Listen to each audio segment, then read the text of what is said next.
So, like, he talks about, like, how, like, it was controversial even in, like, myths to, like, go killing people. Because, what was his name? Krishna, the god that was trying to convince the warrior, was, like, trying to just tell him, like, it's fine, because, like, it won't kill him, like, his soul. But it still was, like, too hard for him to kill anybody. He saw that those he was fighting were the same as he was, his family, generations of people that he knew.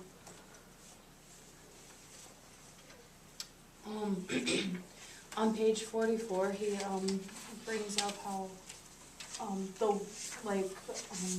warriors have to like realize that why they're doing this, like why they're killing people, like fighting for our country, and like they have to come to like the conclusion, like realize that killing people is technically like part of their job.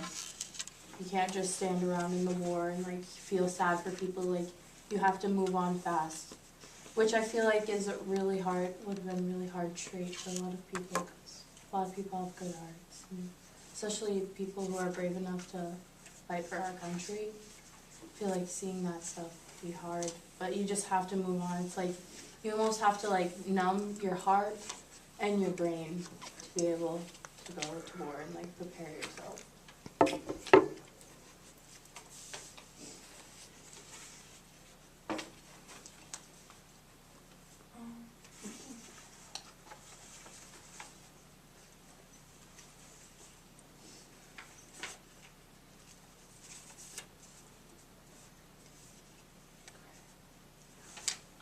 Page 67, he talks about, like, well, page 66, he starts talking about, like, how he wanted to, like, inflict pain was, like, part of, like, their goal, so that, like, you wanted to, like, seem tough so that you could, like, get higher ranked.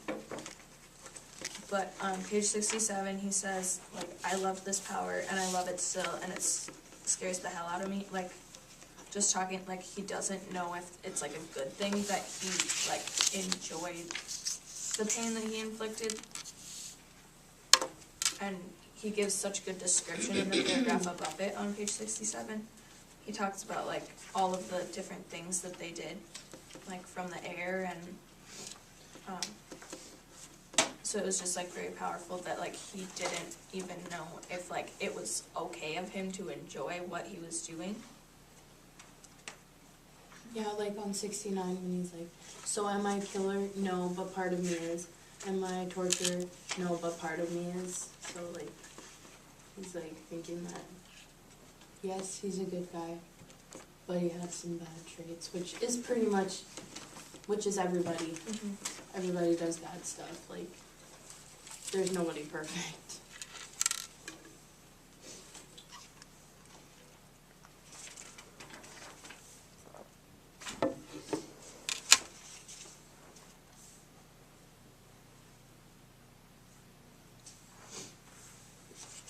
Also, I didn't read this, but it says, do I feel horror and sadness when I read the newspapers of an abused child?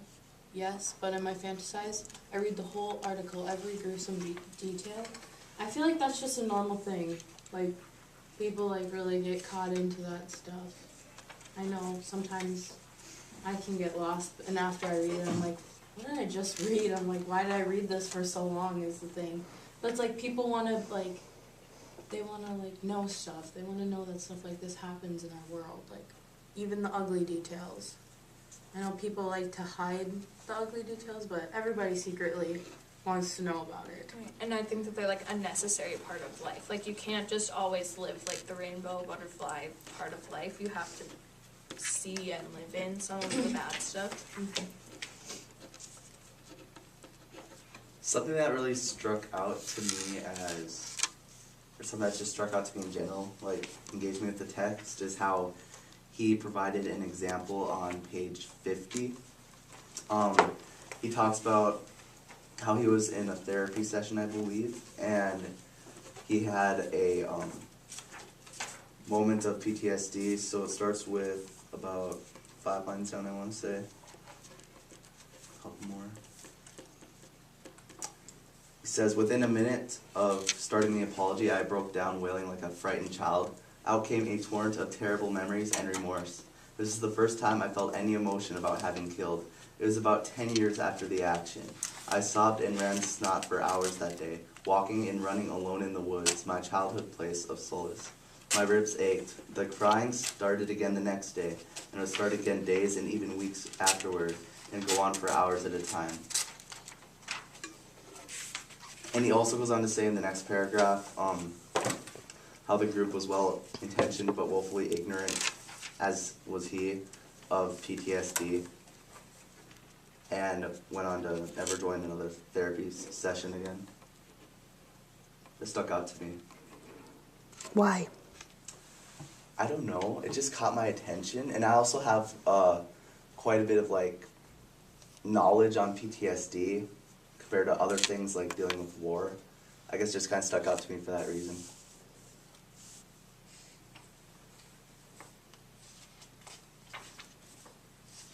I like that on that same page he talks about like that the exercise like got him in touch with his feelings, but it was like damaging because he didn't know how to cope with them.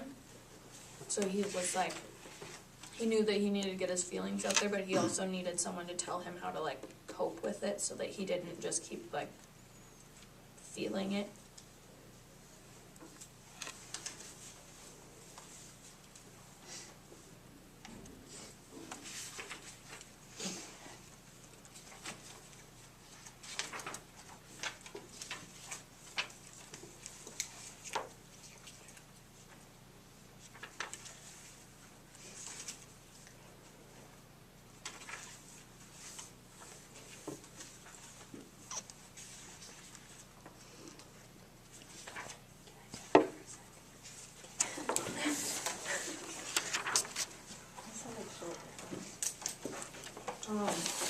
Something that I thought of when you guys were talking earlier was like when you said that there was a quote from him that said he like almost enjoyed the pain that he inflicted on other people.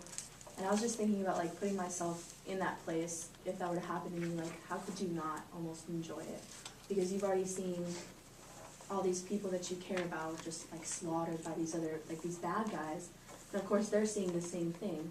So I almost think like our human nature would force us to enjoy inflicting pain on these people. It's like a vengeance thing. Like you see in the news all the time, like if something happens to a family member, they like say your wife is beat up, like he's gonna go after this guy because it's just how we are as people. So I think it'd be really hard not to enjoy hurting other people at that point. You know?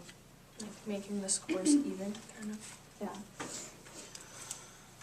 I just think that's kind of how I would feel. And then like later, of course, you would feel really bad about that. If you enjoy this, you'd feel like a monster. But I don't think that's really their fault, that they were put into that situation and like this is how they were made to feel, and then they get held accountable for it later when they were never choosing it. You know? I don't know.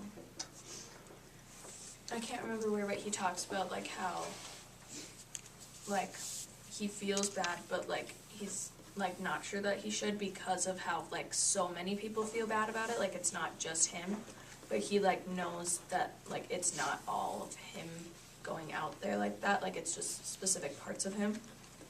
I don't remember where that was. And that would be like the worst struggle in the world because you're taken from your home, dropped in the middle of nowhere, and you're forced to do all these things. Like that's your job. You have to. You can't just go home whenever you want. And you have maybe like a family waiting for you, and you know that you have to come back to them. And in order to do that, you have to kill other people. And then they come home and people are like, why did you kill other people? That would be like the worst thing in the world, to have that conflict in yourself. I feel like it's not necessarily people sometimes, it's also inner conflict, like Mhm. asking yourself, Like your conscience is. why'd you kill all those people? Like people, like, there's like other things you could have done. Yeah. And I feel like it's just kind of a, like during the war, you're almost like brainwashed Mm-hmm. into like combat mode. And so it's like the after. Well, they're like trained to just like, this is what you do. Like, If you don't, what happens? you die. You die or Your buddy everyone dies. around you dies. Yeah. Yeah. And I liked that he talked about like the typical like 9 to 5 military kind of jobs where like they just sit behind a desk and they push a button to like launch missiles kind of a thing. Like he was like they go home for dinner with their families and their wife doesn't know that they just bombed somewhere in Iraq and a bunch of people just died like at his hand. So like I like that he like talks about like it's not just like the actual being there kind of warfare. Like you can still feel bad even when you're What like, did he think about that idea? What were some of the opinions he had in differentiating between being there and when someone doing did those things from a call him, distance? like, a coward, like that they like were too scared to like be there and actually do it. I don't think I so. imagine he'd be envious. I don't think so. He would think of the danger, because you brought it up before in one of the things you said, but about not being able to, like, if you can't tell the difference, how can you go home if you've never left home? So your home becomes part of the war. I mean, Right. it's almost like you can't make that distinction. I think he feels like if you can make that distinction, that's even better. When you can't, that's when the trouble comes in. Like we were talking about, I don't know if it was in here or where we were talking about, like somebody had their report on the difference between, like with Vietnam, the guys just came back. You're done with your year tour, you're back. In World War II, there was this downtime where they have a decompression time as a unit before you return to your family in the States. And so you had time to talk things through with other people who'd been in that same situation with you and kind of get some of these things, so to say, off your chest or work through them. But in Vietnam you didn't. It was just like, because he talks about that even when he goes on R&R. Remember that? How close that was. He was gone for a weekend and then he was back in the war. Like, how do you deal with that? I feel like the Vietnam War was such a mess, kind of, that people just wanted to go home. It's not like, because in World War II, like, we took the victory, like, in Vietnam, it was just a completely different story. Like, America has, like, never been through this, so, like, what do we do? What do you think caused that? I mean, do you know enough about it that because like we talked about young people going, but they did the same thing at Normandy. I mean, it was 18-year-olds who stormed those beaches, and they made it that way because when you're 18, you think you are invincible. You will do things you don't. It's easier to send young troops sometimes because they don't anticipate the They won't, danger like, that's out overthink there. it. Like, Right. yeah. Right. You're 26, you're 27, you're thinking, oh, this bad thing could happen, this bad thing could happen. What if this happens? Well, and a lot of them have a family at that point, so they're worried Right. that And they also, You wanna come back. with being young, yeah, you're nervous to go there, but you don't really know what lies ahead. And I feel like when you're older, like, your brain is so much more developed You that probably anticipate. So what's the difference then? Why? I think in the book I'm reading, they talked about there was a lot of like anti-war protests right away. They didn't want to send all the young people and people at all because it wasn't our war to fight to begin with. It So was you the don't- South Vietnam fighting the North Vietnam. Yeah, There's it's like people a- coming in and killing their people. And so what they had right away was like they sent in American troops just to defend the South Vietnamese bases, if you can even call them that. They didn't have supplies. We sent in supplies, we sent in everything. And it started out with airstrikes, and then we sent in troops. And more people started dying, and already people were disagreeing with it. And so we would have like an American base surrounded by South Vietnam, and when then the Viet Cong would come, they would run. And we'd have hundreds of Oh, yeah. Americans dead Right. because they couldn't fight their own war.